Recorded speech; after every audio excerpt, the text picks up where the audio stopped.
अब हम बात करेंगे यूनिकैरिकेट चंद्रप्रभावती के बारे में। ये एक क्लासिकल आयुर्वेदिक फॉर्मूला है जो urinary bladder, kidney, urinary tract, prostate और विमेन्स पेल्विक हेल्थ में सपोर्ट करता है। इसमें शिलाजीत गुगुल के साथ बहुत सारे मल्टीपल हर्ब्स भी है, जिसके कारण ये पेल्विक और यूरिनरी डिसऑर्डर्स के लिए स्ट्रॉन्ग ड्रग है। अब बात करते हैं ये कौन सी डिसीजेस पे काम करता है। सबसे पहला है डिसयूरिया, जिसको हम आयुर्वेद में मूत्रकृच्छ कहते हैं, यानी यूरिन करते वक्त तकलीफ होना। बर्निंग और फ्रिक्वेंट यूरिनेशन, यानी यूरिन करते वक्त जलन या फिर बार बार यूरिन का सेंसेशन होना, जो हम यूजुअली डायबिटिक पेशेंट्स में देखते हैं। रिकरेंट यूटीआई यानी यूरिनरी ट्रैक का इन्फेक्शन, किडनी और ब्लैडर हेल्थ इंप्रूव करने में हेल्प करता है। साथ ही में माइल्ड वाटर रिटेंशन है, यानी बॉडी में पानी जमा हो चुका है या ब्लोटिंग है, ऐसी केसेस में भी ये सपोर्ट करता है। ऑल्सो मेल प्रोस्टेट सपोर्ट, यानी ऐसे पेशेंट्स जिनको प्रोस्टेट की हाइपोट्रोफी हो चुकी है, यानी प्रोस्टेट साइज में बड़ा हो चुका है, बार बार पेशाब लगती है या फिर पेशाब की जो धार है वो भी बहुत छोटी होती है, या ड्रिबलिंग मिक्चुरेशन यानी ड्रॉप बाय ड्रॉप यूरिन का आना। विमेन्स पेल्विक हेल्थ डिसीजेस जैसे ल्यूकोरिया यानी व्हाइट डिस्चार्ज, पीसीओडी, पीसीओएस में भी एडिशन सपोर्ट देता है। मेटाबॉलिक बैलेंस यानी जो प्रमेह या फिर मधुमेह के पेशेंट है, इनमें शुगर स्पाइक हो चुका होता है, स्लगिश हो जाता है, डाइजेशन फटीग आते हैं, ऐसे पेशेंट में भी दे सकते हैं। ऑल्सो लोअर बैक और पेल्विक पेन जो यूरिनरी ट्रैक की वजह से हो रहा है, या यूरिनरी कंजेशन की वजह से या पेल्विक कंजेशन की वजह से होता है। याद रखिए ये एक सपोर्टिव मेडिसिन है। अगर एक्टिव हाई लेवल का इन्फेक्शन है, सीवियर फीवर है, ऐसे केसेस में इसको मेन लाइन ट्रीटमेंट बिल्कुल ना बनाएं। अब बात करते हैं कैसे काम करता है।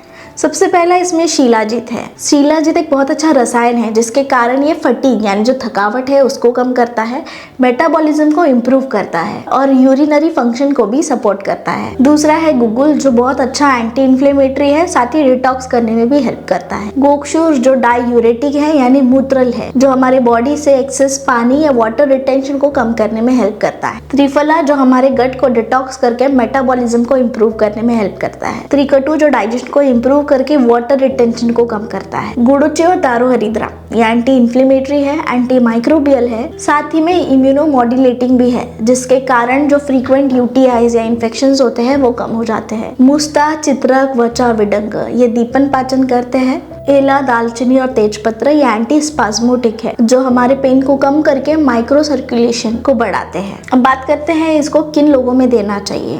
सबसे पहला जिनको रिकरेंट यूरिनरी इन्फेक्शंस होते हैं। दूसरा जिनको यूरिन करते वक्त बर्निंग होता है, बार बार फ्रीक्वेंटली जाना पड़ता है, या जो यूरिन की धार है वो छोटी आती है। जो लोग डेस्क जॉब करते हैं, जिनको वाटर इनटेक ऑलरेडी कम है, जिनको बीपीएच यानी बिनाइन प्रोस्टेट हाइपरट्रोफी है, पीसीओएस है, व्हाइट डिस्चार्ज की तकलीफ है, बॉर्डरलाइन शुगर या कोलेस्ट्रॉल का डिसरेगुलेशन है। अब बात करते हैं किन लोगों में नहीं देना चाहिए। एज यूजुअल जो आपको पता है, प्रेग्नेंट और ब्रेस्ट फीडिंग मदर्स में नहीं देना है। जिनको सीवियर किडनी का डिसीज है या फिर उनका क्रियाट बढ़ा हुआ है, जिनको स्टोन्स की तकलीफ है या फिर हाई ग्रेड फीवर है इन्फेक्शन की वजह से, बिकॉज बहुत सारे पेशेंट होते हैं जिनका यूटीआई इतना बढ़ जाता है कि वो पूरे ब्लैडर में फैल जाता है, जिसकी वजह से उनको हाई फीवर होता है। ऐसे केसेस में नहीं देना है। साथ ही में कोई भी सीवियर लिवर डिसऑर्डर हो तो ऐसे पेशेंट्स में भी अवॉइड करें। अब बात करते हैं इसके डोज के बारे में। इसकी 1 से 2 टैबलेट दिन में 2 बार खाने के बाद लेनी है। Also dosage depends upon the age and बल ऑफ पेशेंट।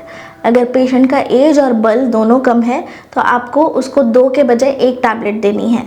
इसको मिनिमम 12 वीक्स तक लेना है इसके मैक्सिमम इफेक्ट्स के लिए। साथ ही में मेक श्योर करें कि पेशेंट अगर ये मेडिसिन ले रहा है तो वो 2.5 से 3 लीटर पानी ज़रूर पिए, जिससे उसका सारा जो इन्फेक्शन है या अंदर का वात और पित्त जो एक्सेस एग्रावेट हो चुका है वो फ्लश आउट हो जाए। अब चलते हैं इसके Q&A सेशन की तरफ। सबसे पहला क्वेश्चन, क्या हम इसको लॉन्ग टर्म ले सकते हैं? ऐसा ज़रूरी नहीं है बिल्कुल भी इसको लॉन्ग टर्म लेना, क्योंकि ये कोई सप्लीमेंट नहीं है आरोग्य ऊर्जा या फिर जीवन रक्षा जैसे।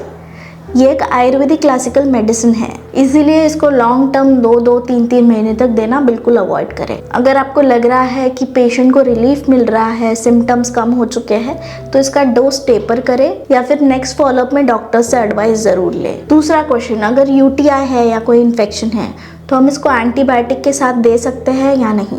यस, अगर इन्फेक्शन एक्टिव है तो दे सकते हैं, बट ये रिप्लेसमेंट नहीं है एंटीबायोटिक का। अगर एलोपैथी एंटीबायोटिक्स चल रहे हैं तो चलने दो, बस उसके आधे 1 घंटे बाद ये मेडिसिन आप दे सकते हो। लास्ट क्वेश्चन, क्या हम इसको डायबिटीज मेडिसिन के साथ दे सकते हैं? Definitely yes, but there are some criterias. अगर डायबिटीज के मेडिसिन आप ऑलरेडी 3-4 दे रखे हो और एलोपैथी की मेडिसिन भी चल रही है और उसके साथ आप ये ऐड कर दोगे तो देर इज अ चांस कि पेशेंट का शुगर और लो हो जाए, जिसके कारण वो हाइपोग्लाइसेमिक हो सकता है।